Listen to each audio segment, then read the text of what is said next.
Hey guys, what's going on? So today we're going to be talking about statistical mechanics again. This is a summary of Leonard Suskind's work that he has on YouTube. If you like this kind of content, you can hit that subscribe button, hit that like button, go on to my Patreon page. Patreon page is still in the works. By the way, it's takes a little bit longer for me to make posts on Patreon than it does for me to make videos. With that being said, however, I do intend to start putting more and more content on my Patreon page where exclusive members can get derivations, sort of longer derivations and diagrams that might help in understanding this kind of stuff. So let's jump right in to the material here. So let's review for a second here what we've gone over so far. There's a couple of equations that really came just from pure mathematics, if you will. We considered, for example, we started off really with this statement. This is a generally true statement about probabilities, like we're calling this a law of probabilities, and it's merely that the sum of all the probabilities have to equal 1. And I sort of have this little accompanying figure here to remind us that, if we add up all these values, right, they take us to some y values, right, some y values, and each one of these y values will add up to 1, right? So we add up all the values of these points, and that will give us 1 when we add all of them up, right? So the other sort of rule that we've established is that if we attach a label onto each event, or onto each not event, but onto each state that has some sort of probability, then we can determine what the average of that value is by merely through this equation, right? So the average of the value or the label that we're placing on the state is determined by this equation, which is just the sum of the probabilities times the value on each state, right? So the value on each state multiplied by the probability and taking the sum will give us the average of that value, right? And so we have another accompanying figure here where each point represents a state, right? And each state has a particular energy, and we can determine the overall energy, right?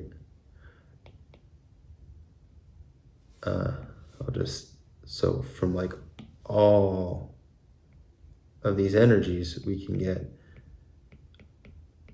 an average energy.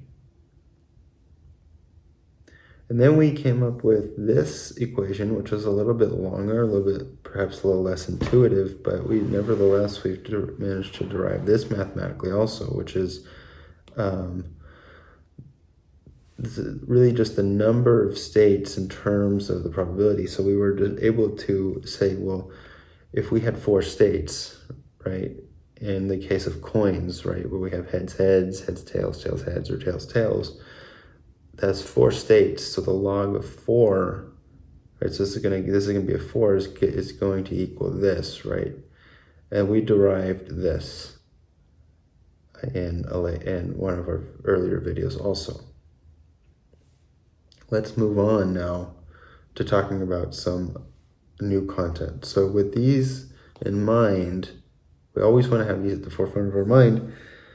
Let's now continue with some more interesting mathematical derivations, because a lot of what we're going to be doing for the first couple videos of this course is really just establishing mathematical principles underlying statistical mechanics. And one of my goals here is to show exactly how mathematical this enterprise of statistical mechanics is. It's actually very interesting how much math goes into this and how simple it actually is, just by going through a couple of diagrams and thinking about things a little bit differently.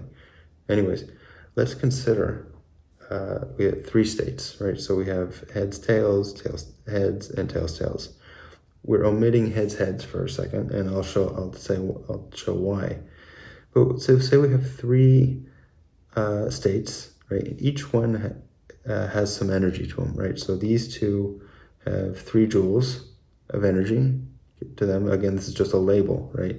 I can literally say this is the label on them, on each state. And I don't know why there's a T here. We're going to call this the states. And if we use this equation up here, m, remember m was the number of states, we could say if we have 3 states, then m is 3, and so this quantity, or this quantity here, a log of 3 is 0.47, right? This is something you can put in a calculator, and you get the log of 3 states is 0.47. Similarly, we could take an average here, right? So the average energy here is going to be, you can calculate this any way you want. I think when I did this, I said, well, 3 plus 3 plus 1, right? That's going to be 3 plus 3 is 6, plus 1 is 7, right? Divided by 3 because we have 3 of them, right? And we get something like this, right? And so that's all fine and good. That's nothing too shocking about that. Suppose now we let these states evolve in time, right? So time is sort of this variable that allows for the evolution, or allows for the dynamics of states. And over time, say what happens is that we gain access to another state here. And you could say, well, perhaps over this unit of time, more energy was given into this ensemble of states, thus giving us an extra state, giving us access to an extra state that was higher in energy. Say it was 8 joules, right? And again, I want to label states and the label. And we can do the same thing where we get the log of 4. Now we have 4 states, we have the log of 4 and the energy, right? So, and the average energy of the ensemble of states. What we can see here is that the number of states, therefore, is a function of the average energy and a function of time as well, right? So as the number of states evolves in time, so does the average energy, right? What this means then is that I'll rewrite this a little bit. S is a function of the average energy, and time. So this means that we could theoretically find the derivative of S with respect to t. And to do that, here's our derivative of S with respect to t. Well, we would want to take the derivative of S with respect to the average energy, right? Because it's a function of the average energy.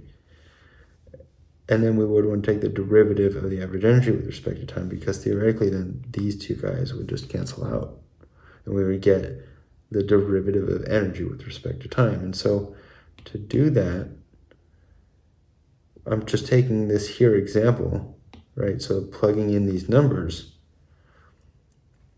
and you get this right here. So you get the ds with respect, or the entropy with respect to the average energy.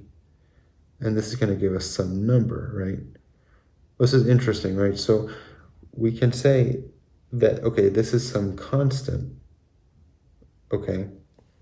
So we'll call that constant 1 over t, right? So this is interesting. If we call this constant 1 over t, then in this case here, t would be 16. So if this equals 1 over t, you'd plug this into a calculator, and you get that t would be equal to roughly 16 degrees. Or 16. We're not really associating this with temperature quite yet. So I'll just say 16. We'll see later on how this is going to be a useful mechanism, or a useful thing to call this temperature. And this is how we're going to understand what temperature actually is. But we see that this is a constant, and we see that we can make some inferences off of this. And here are the inferences, right? So the inferences are when the derivative with respect to the average energy is less than 1, then t has to be greater than 1, right? Because it's the 1 over t, we're taking the inverse. Similarly, if ds, I'm just going to write this out just so this is next to us, ds de, we're saying that this is equal to 1 over t, right? And so we can infer these, right? So, or we can infer these. This is just sort of the inverse. If you see what I did here, I flipped the average energy. I flipped these, right? Reciprocated them, if whatever you want to call that, right? That just means we flip these guys right here, because if ds de is less than 1, then ds, the e by ds has to be greater than 1, since we're flipping the ratio there. These stay the same, but notice now, this is nice because we have greater than, or greater than and greater than, and less than and less than. So this seems to suggest that, actually I'm going to put those back, right? That this alone, it could be equal to t, right? Since they both scale in the same way, right? This alone can be thought of as our constant t, right?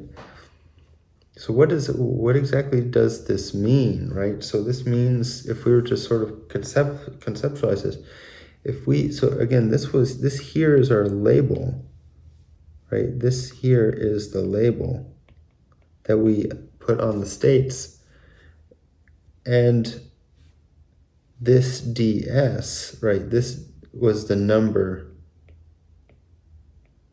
of states. So I'll go like this, actually. This was the number of states.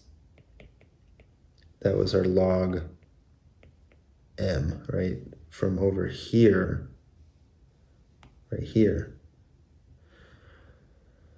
And so if the idea here is that if your energy changes a lot